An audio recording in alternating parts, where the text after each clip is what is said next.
Welcome to the first edition of a new TV series entitled The Astronauts. I'm Lynn Bondurant. This first program highlights the US Project Mercury program and documents the historic training activities the first 7 astronauts underwent to qualify for the program. We're going back in time to 1959. This is a press conference. April 9th, 1959, Washington, D.C. One of these 7 young men will be the first American into space. These are the astronauts. United States Project Mercury. A substantial part of the imagination, energy, and genius of the United States is being devoted to the scientific exploration of our universe.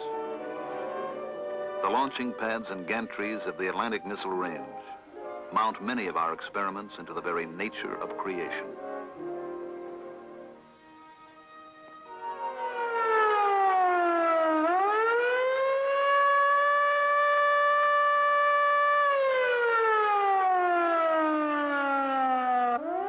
Attention all personnel, please clear the launching area.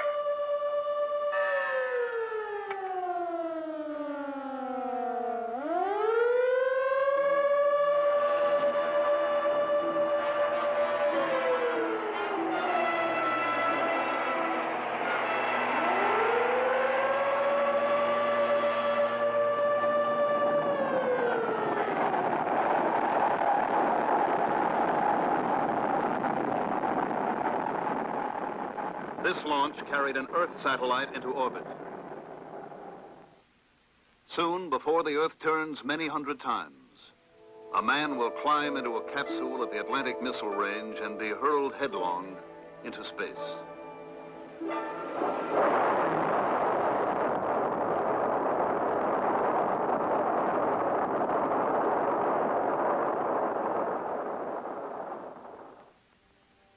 Why? Why must man go into space? Why must he attempt this new and forbidding environment?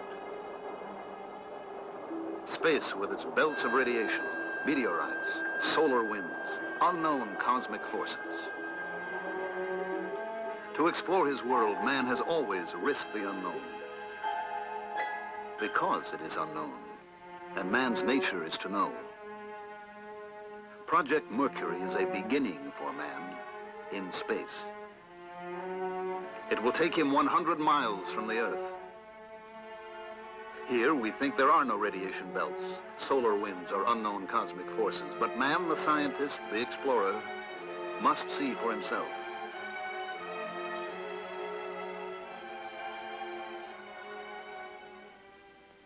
Each component of Project Mercury will be held up and measured in the unbending light of scientific truth.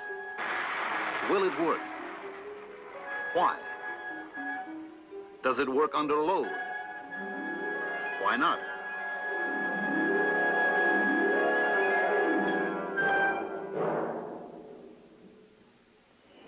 The problem of selecting pilots to represent the United States in space was approached from the same uncompromising direction. From all of the active duty pilots in the Navy, Marines, and Air Force, the service records of 473 test pilots were selected for review. 110 met the basic qualifications. Each must be a graduate of a Navy or Air Force test pilot school, 1,500 hours of flight time, qualified in jet aircraft, an engineering background, younger than 40 at the time of selection, and 5 feet 11 or less. The National Aeronautics and Space Administration asked 69 Navy, Marine, and Air Force officers of the 110 who qualified to come to Washington for a briefing. They were interviewed, tested, and asked to volunteer for the Project Mercury mission. 6 were discovered to be too tall. 16 declined. And 47 volunteered.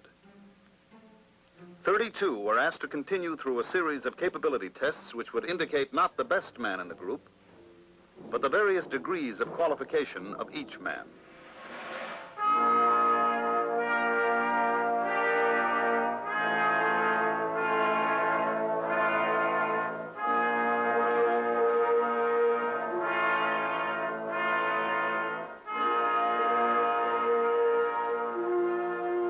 32 candidates reported to the Lovelace Clinic in Albuquerque, New Mexico for an exhaustive series of physical examinations. These tests were divided between those given under normal clinical procedures and a series used for the first time in Project Mercury. A series of dynamic tests designed to measure the candidates' abilities during physical stress.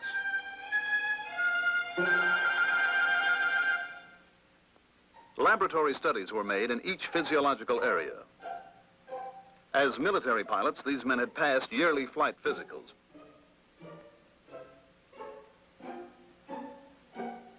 But here at the Lovelace Clinic, each measurable reaction of body chemistry, each physical function was measured, probed, diagnosed. What is the specific gravity of his body? What is his blood volume, water volume? What is his total body radiation count?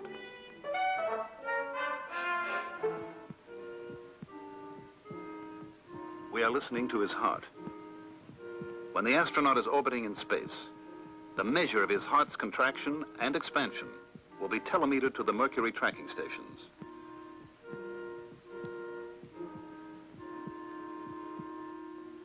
After a week of examinations, the candidates were sent on to the Wright Air Development Center in Dayton for stress evaluation and psychological tests.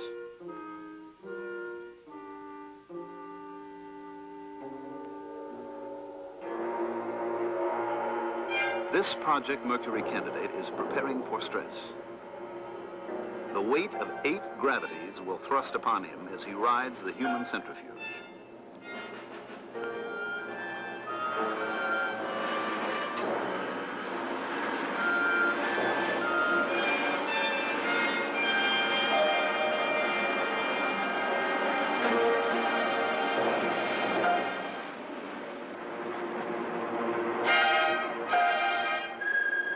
His reactions are studied. The results will indicate how he fared under multiple gravity forces. Did he show a tendency to pull back? No. Was his tolerance level low or was it high? Now, can we shake his equilibrium?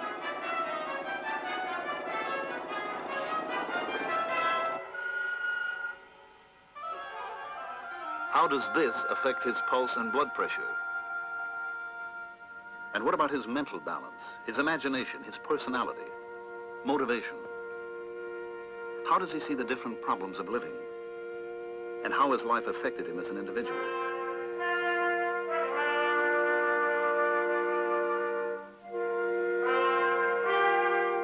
Test his memory, comprehension, perception, visualization.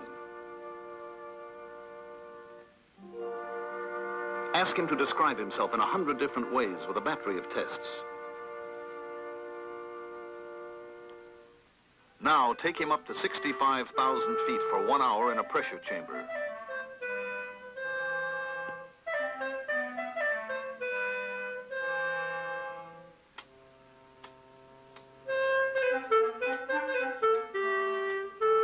Now have him do this for 5 minutes.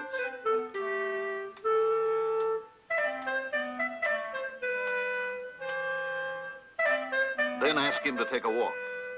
Walk until his heart beats 180 times a minute. Elevate the incline 1 degree every minute. These tests continued until all 32 men had been evaluated.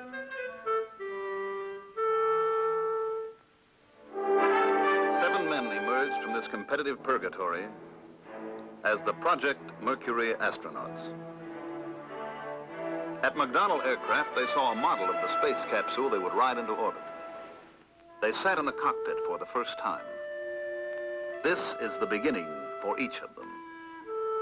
Captain Donald K. Slayton, United States Air Force, age 35, from Sparta, Wisconsin. Lieutenant Commander Alan B. Shepard, United States Navy, age 35, from East Derry, New Hampshire.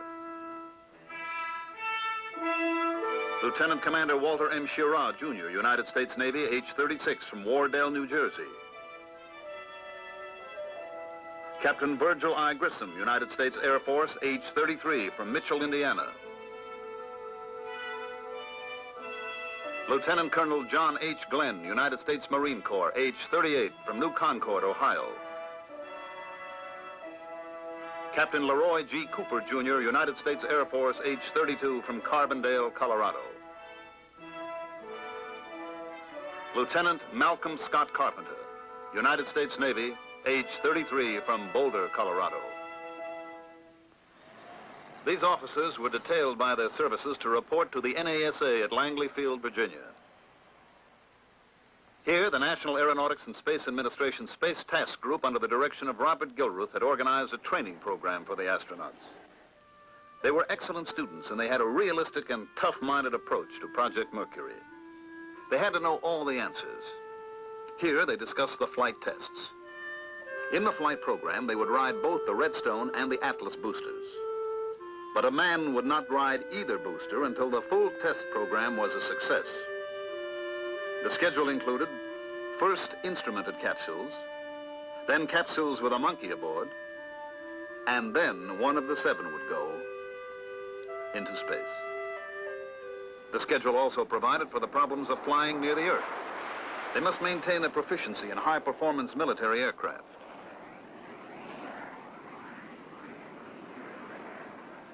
Out of this training together, a strong esprit de corps developed. They all felt that this must be a team effort involving all of Project Mercury. Recognition would undoubtedly go to the man who makes the first flight. But the second, third, or fourth flights may produce far more scientific information than the first flight.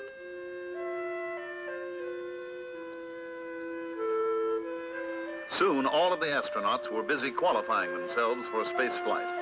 They rode the human centrifuges of the Air Force and the Navy. Here, they trained to increase their resistance to the forces of nature that were pitted against them.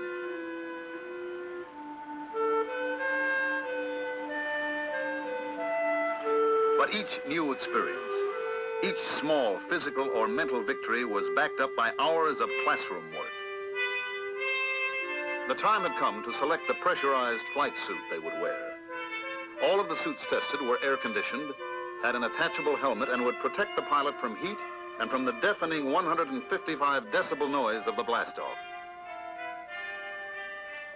The problem was to select a suit which had complete pressure integrity, which was resistant to temperature and was not too bulky, a suit which allowed comparative freedom of movement, yet a suit which was completely reliable. This modified U.S. Navy Mark IV suit worn by Shepard was selected for further testing. To get the feel of space flight controls, this trainer at NASA's Lewis Research Center in Cleveland demonstrates the possible motions of a capsule in space.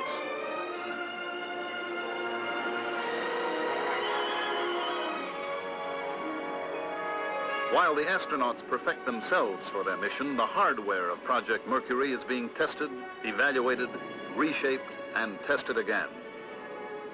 Off Wallops Island, Virginia, capsule drops at high altitude test the parachute and recovery systems.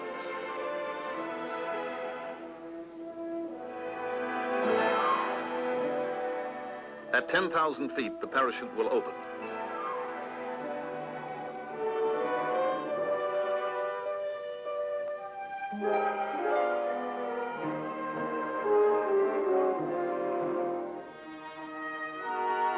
The astronaut riding his capsule will land in the Atlantic recovery area off the coast of Florida.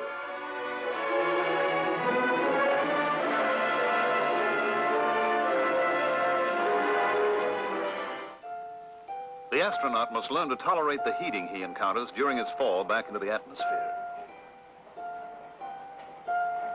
These quartz tube lamps produce great heat.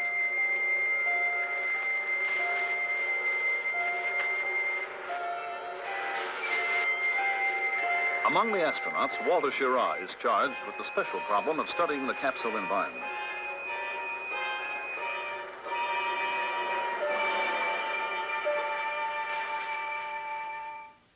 But there are some moments of rest for the astronauts. Here, they sit in a projection room and watch the films taken of their visit to the Atlantic Missile Range, Cape Canaveral. On trips like this, each man gathers information concerning his particular assigned area of individual study. He is then responsible to the rest of the group for this information.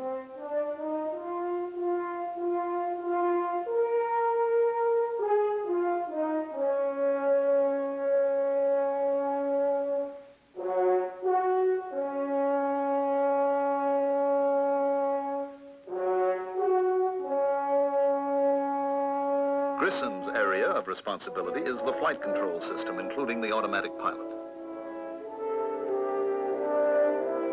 Cooper's area concerns the ballistic flights with the Redstone missile.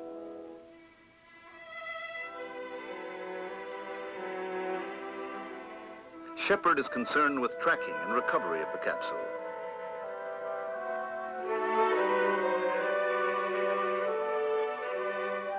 Glenn has the cockpit area.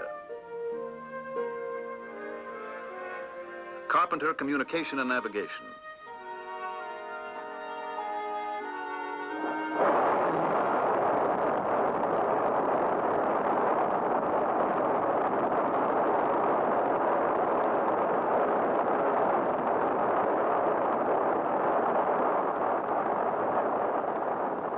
And Slayton has the responsibility for knowing Atlas and all of its systems.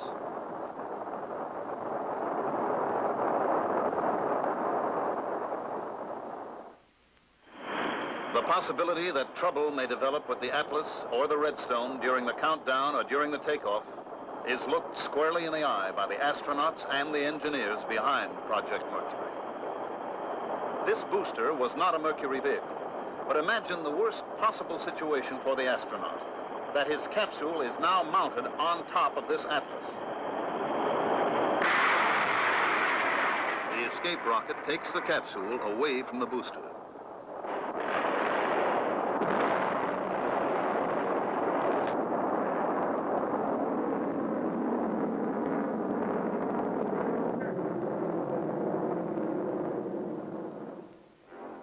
The tower separates.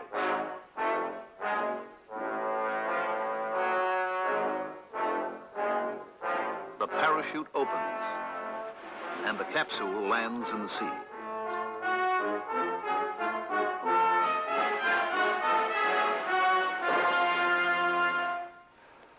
Success in a pioneer mission depends on optimal human performance. And performance... This is the voice of Dr. Theodore Benzinger at the Naval Medical Center, Bethesda, Maryland. The astronauts each take their afternoon of sweating it out in this gradient heat calorimeter.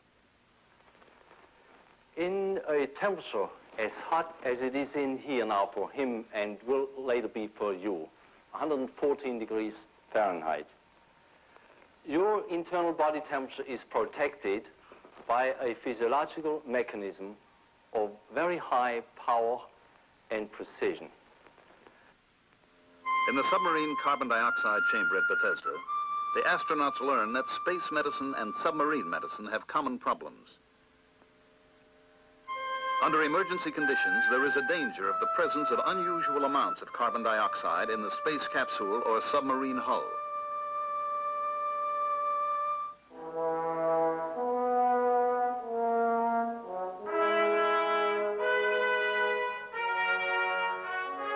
After 2 hours in the chamber under 3% carbon dioxide, these men are tired. But they were convinced that they could function for quite a long time. At least long enough to make a complete orbit of the Earth and then to make an emergency re-entry and landing.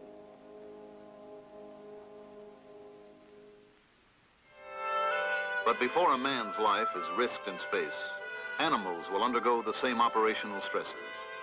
The animal research program connected with Project Mercury is an important prerequisite to research with human beings in space.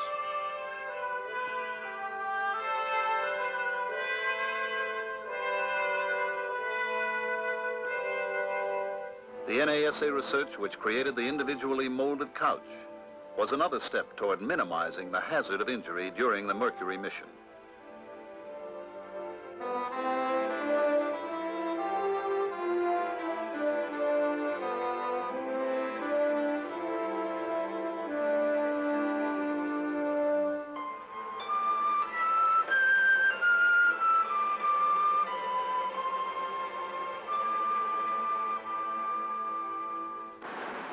This is the same man, John Glenn, sitting in his couch under 14 Gs in the centrifuge at the Naval Aviation Medical Acceleration Laboratory, Johnsville, Pennsylvania.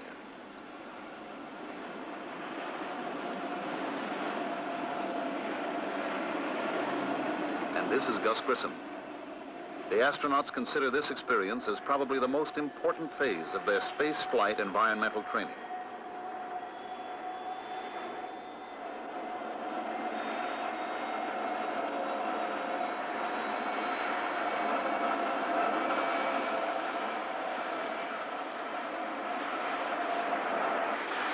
Alan Shepard, as he takes the G-load of an emergency abort and landing.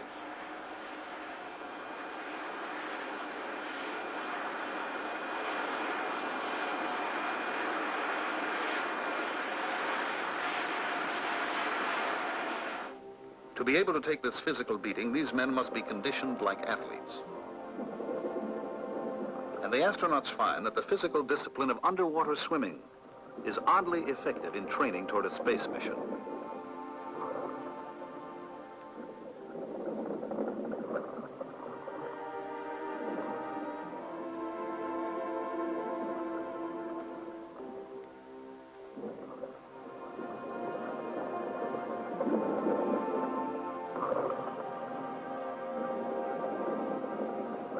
Navy Underwater Demolition Team 21 at Little Creek, Virginia, supervises the instruction of the astronauts.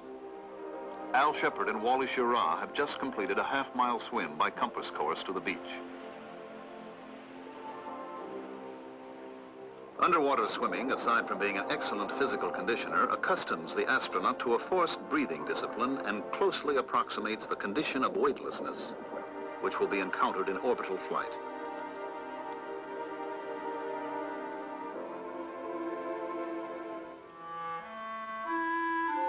Now, imagine, if you will, that you are watching the first Project Mercury launching at the Atlantic Missile Range, Cape Canaveral. At launch time, the manned capsule with its escape system is thrust into the sky by the 2 booster engines and 1 sustainer engine of the Atlas.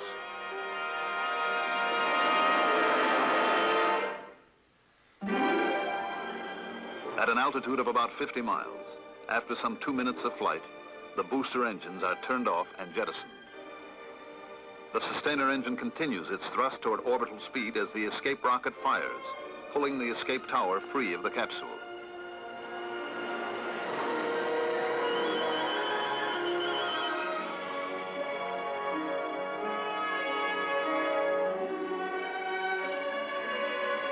Orbital speed will be achieved at about 100 miles altitude. Once in orbit, explosive bolts release the capsule. Separation rockets on the capsule fire, pushing the capsule away from the Atlas.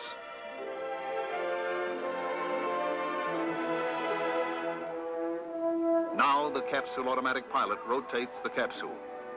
If the automatic pilot fails to respond or becomes erratic, the pilot has controls to maneuver the capsule into proper orbital attitude.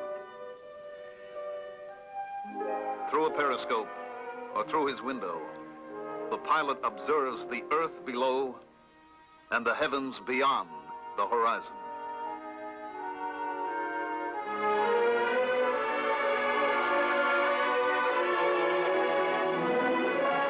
Near the end of the 3rd orbit, when the capsule is several hundred miles west off the coast of California, the signal for re-entry is given. Retro rockets fire, causing the capsule to leave its orbital path. Now man and capsule fall, and meteor-like plunge toward the Earth. Plunging through the atmosphere, the heat shield glows white hot. The blunt end must be pointed in the line of fall. Below, patrol aircraft sweep the re-entry area with radar.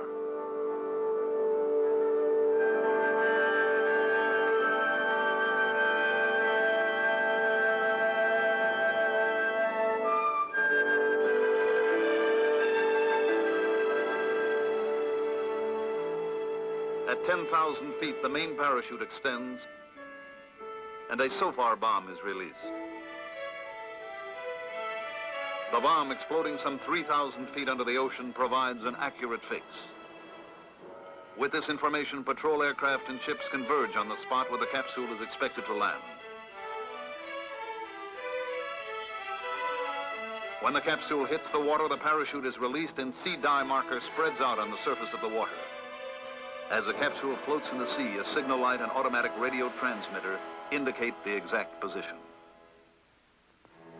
And so, before the Earth turns many hundred times, another booster will rest on the pad of the Cape. And one of the astronauts will ride here on the shoulders of Atlas. This unmanned Atlas booster and capsule proved in the flight test experiment named Big Joe that this vehicle could perform the mission.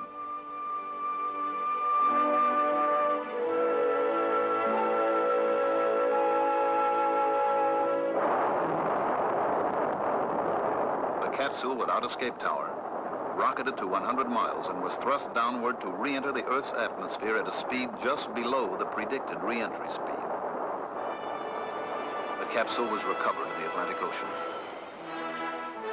The tests will continue.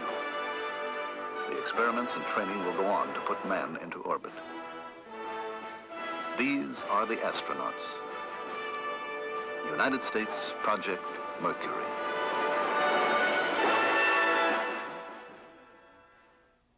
We hope that you've enjoyed the first edition of The Astronauts.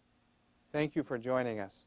Until next time, this is Lynn Bondurant saying goodbye from the NASA Lewis Research Center in Cleveland.